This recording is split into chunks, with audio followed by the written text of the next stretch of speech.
మీ personal interviews మరియు వ్యాపార ప్రకటనల కొరకు ఈ నెంబర్ని సంప్రదించండి. నమస్తే, వెల్కమ్ టు మనం టీవీ. నేను మీ ప్రియాంకారావు.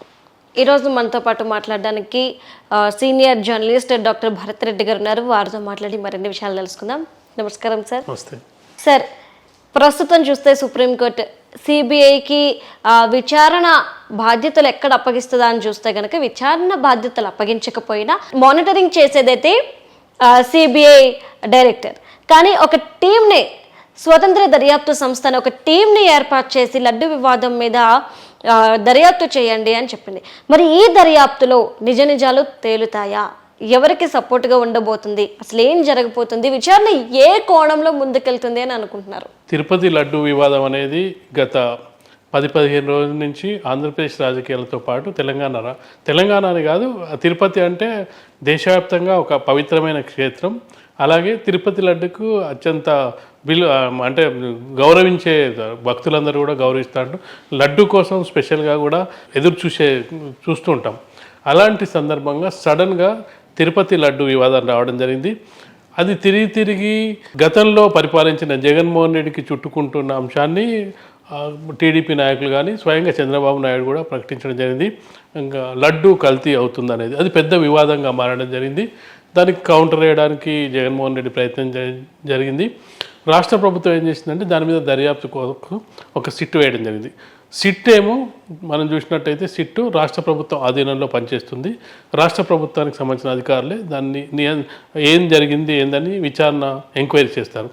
అయితే జగన్మోహన్ రెడ్డి మొదటి నుంచి కూడా ఏం కోరుకుంటున్నంటే, ఇది మీరు చాలా అనుమానాలు వ్యక్తం చేయడం జరిగింది. ఆయన మీరు ఇప్పుడే ఎందుకు బయటపెట్టారు, మీకు తెలిస్తే ముందే ఎందుకు బయటపెట్టారు, ఇలాంటి కొన్ని అనుమానాలు వ్యక్తం చేస్తూ మీ సిట్టు మీద మాకు నమ్మకం లేదు, సిబిఐ దర్యాప్తు కావాలని చెప్పి మొదటి నుంచి కోరడం జరిగింది. అది చివరికి సుప్రీంకోర్టుకు వెళ్ళడం జరిగింది. సుప్రీంకోర్టు కూడా చాలా కీలకమైన వ్యాఖ్యలు చేయడం జరిగింది.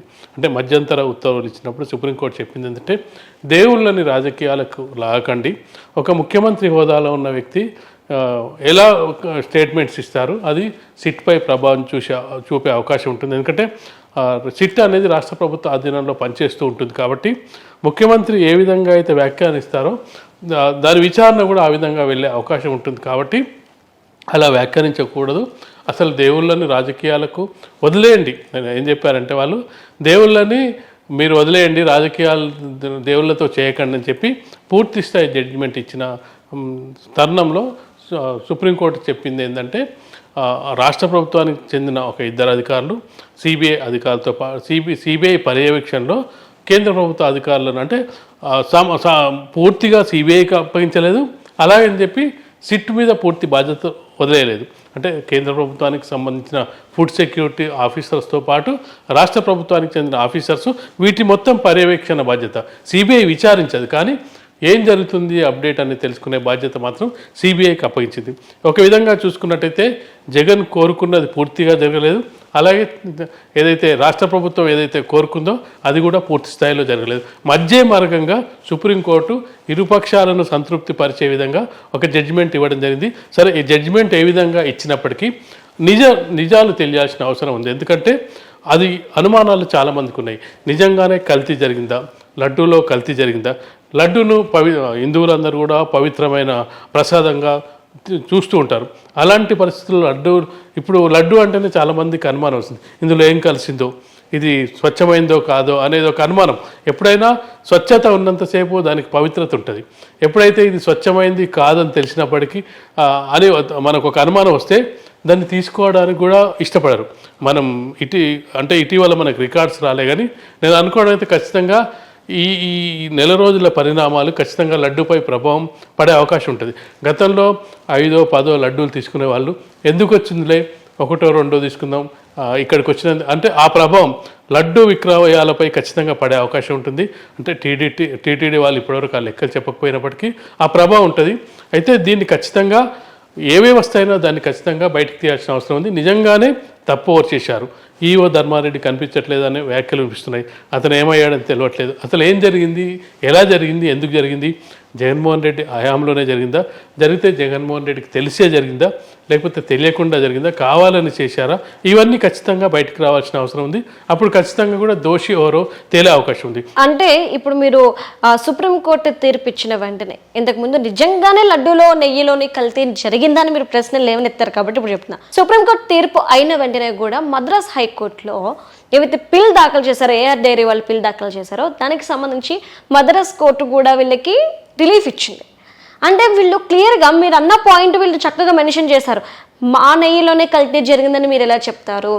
లడ్డూలో కల్తీ జరిగింది అంటే చాలా ఇంగ్రీడియంట్స్ ఉంటాయి, ఆ ఇంగ్రీడియంట్స్లో కల్తీ జరగలేదని మీరు ఎలా చెప్తారు? నెయ్యిలోనే జరిగిందని ఎలా అంటారు అని పాయింట్ ఆఫ్ వ్యూలో అడిగినప్పుడు, అలానే మేము వాళ్ళు అడిగిన క్వశ్చన్లన్నిటికీ చాలా తక్కువ సమయం ఇచ్చారు, అందులో మేము ఆన్సర్ చేయడానికి సమయం సరిపోదు, మాకు ఎక్కువ కావాలన్నప్పుడు కోర్టు కూడా సానుకూలంగా స్పందించి ఇప్పటివరకు ఇచ్చిన ఏవైతే మీరు పంపించారో, ఆర్డర్స్ ఇచ్చారో వాటిని క్యాన్సిల్ చేసినా మళ్ళీ మీరు తిరిగి పంపించండి, వాళ్ళకి కావాల్సినంత సమయాన్ని కేటాయిస్తూ కూడా నోటీసులు పంపించండి అంటూ హైకోర్టు చెప్పింది. మరి దీన్ని బట్టి మనం ఎలా అర్థం చేసుకోవాలి? ఏఆర్ డైరీకి సంబంధించి ఏదైతే క్వశ్చన్ రేజ్ అయిందో దీనికి మీరు ఏమంటారు?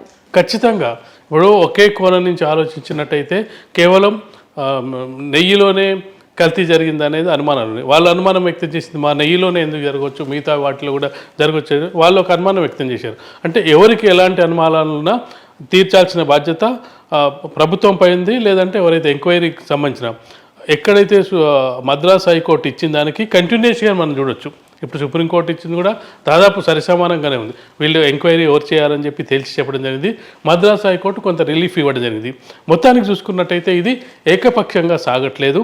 ప్రభుత్వం ఆరోపించినట్టుగా పూర్తి స్థాయిలో అవతలి పక్షాన్ని పూర్తిగా బ్లేమ్ చేసే అవకాశం లేకుండా ఉంది. అలాగే అవతల పక్షం కూడా మొదట్లో చాలా డిఫెన్స్లో ఉండే, వైసీపీ పార్టీ మొదట్లో చాలా డిఫెన్స్లో ఉండే, మేము నెయ్యిలో కల్తీ కలపలేదు, మీరేం చేశారని చెప్పి ఎదురుదాడి చేసే ప్రయత్నం చేసింది. కానీ మద్రాస్ హైకోర్టు కానీ సుప్రీంకోర్టు కానీ కొంత ఏదైతే తీర్పిచ్చిరో దాని తర్వాత వాళ్ళకి కొంత రిలీఫ్ వచ్చింది.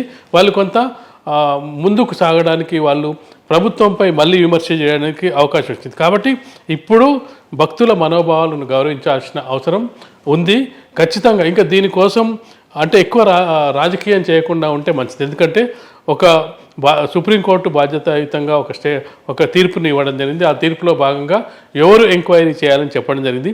ఆ ఎంక్వైరీ రిపోర్ట్ వచ్చే వరకు ఇటు రాష్ట్ర ప్రభుత్వం కానీ, అటు ఏదైతే ఆరోపణలు ఎదుర్కొంటున్న వైసీపీ ప్రభుత్వానికి చెందిన అధికారులు, టీటీడీ అధికారులు కూడా సంయమనంగా ఉండాల్సిన అవసరం ఉంది. రిపోర్ట్ వచ్చిన తర్వాత ఎవరిది తప్పుంటే వారికి ఖచ్చితంగా శిక్ష పడే అవకాశం ఉంటుంది. కాబట్టి దీన్ని రాజకీయం చేస్తూ పోతే ఏమైందంటే ఇది తిరుపతి నుంచి ఎక్కడికెక్కడికో వెళ్తుంది. లడ్డు దగ్గర ఆగదు. అది లడ్డు నుంచి భక్తుల నుంచి మతాల దాకా వెళ్ళే అవకాశం ఉంటుంది. కాబట్టి మొదట్లో మనం చూసాం అది హిందూ మతం వర్సెస్ క్రిస్టియన్ మతంగా కూడా మారడం జరిగింది. దానికి కారణం ఏంటంటే జగన్మోహన్ రెడ్డి క్రిస్టియన్ అవడం వల్లనే ఇదంతా జరిగిందనే ఒక కోణం కూడా బయటికి రావడం జరిగింది. అంటే ఇప్పుడు తిరుపతిని తిరుపతికి లాగానే చూడాలి, లడ్డూని లాగానే చూడాలి, భక్తులాగానే చూడాలి. ఏం జరిగింది అనేది సుప్రీంకోర్టు ఇచ్చిన దాన్ని గౌరవించాలి రాష్ట్ర ప్రభుత్వం కూడా. అలాగే అపోజిషన్ జగన్మోహన్ రెడ్డి ఏదైతే ఉందో అపోజిషన్లో ఉన్న వాళ్ళు కూడా గౌరవించి రిపోర్టు కోసం వెయిట్ చేయాలి. కానీ మళ్ళీ దీన్ని తిరగదోడి విమర్శలు చేసుకుంటే ఏమైందంటే భక్తులకు ఇబ్బంది అవుతుంది, భక్తులకు అనుమానాలు వ్యక్తమవుతాయి. నిజముందో ఏముందో తెలియదు, కానీ ఒక్కసారి ఒక అనుమానం వచ్చిందంటే భక్తులు చాలా తీవ్ర ఇబ్బందులను ఎదుర్కొనే అవకాశం ఉంటుంది. కాబట్టి ఆ సుప్రీంకోర్టు ఇచ్చిన గడువులోపు ఎంక్వైరీ వచ్చిన తర్వాత అప్పటి వరకు ఖచ్చితంగా వెయిట్ చేయాల్సి ఉంటుంది. ఖచ్చితంగా ఎవరు తప్పు చేసినా దాన్ని ఖచ్చితంగా బాధ్యత వహించాల్సి వస్తుంది. ఆ తప్పు చేసిన వారిపై ఖచ్చితంగా రాష్ట్ర ప్రభుత్వమే చర్యలు తీసుకుంటుంది. కాబట్టి రాష్ట్ర ప్రభుత్వానికి అధికారం ఉంటుంది. కాబట్టి రాష్ట్ర ప్రభుత్వం కూడా కొంత అంటే మొదట్లో కొంత అగ్రెసివ్గా ఉన్నప్పుడు ఇప్పుడు కొంత సంయమనంతోనే వ్యవహరిస్తుంది. సుప్రీంకోర్టు తీర్పు వచ్చిన తర్వాత అంటే ప్రభుత్వం ఏం అగ్రెసివ్గా వెళ్ళలేదు. పార్టీ నాయకులు కొంత వైసీపీ టీడీపీ మీద, ఆ కూటమి మీద ప్రతి విమర్శలు కొనసాగిన సందర్భంగా లడ్డు వ్యవహారం ఇప్పటికైతే కొంతవరకు సమసిపోయింది అనుకోవచ్చు. పూర్తి స్థాయిలో నివేదిక వచ్చిన తర్వాత, రిపోర్ట్ వచ్చిన తర్వాత ఎవరు తప్పు చేస్తే వారికి శిక్ష పడే అవకాశం ఉంటుంది. కాబట్టి ఏదైతే ఆంధ్రప్రదేశ్లో ఉండే రాజకీయ పార్టీల నాయకులు ఈ లడ్డు వివాదాన్ని కొద్ది రోజులు పక్కన పెట్టి మిగతా అంశాల గురించి చర్చిస్తే బాగుంటుందని మన అభిప్రాయం. Okay sir, right. Thank you so much. Thank you.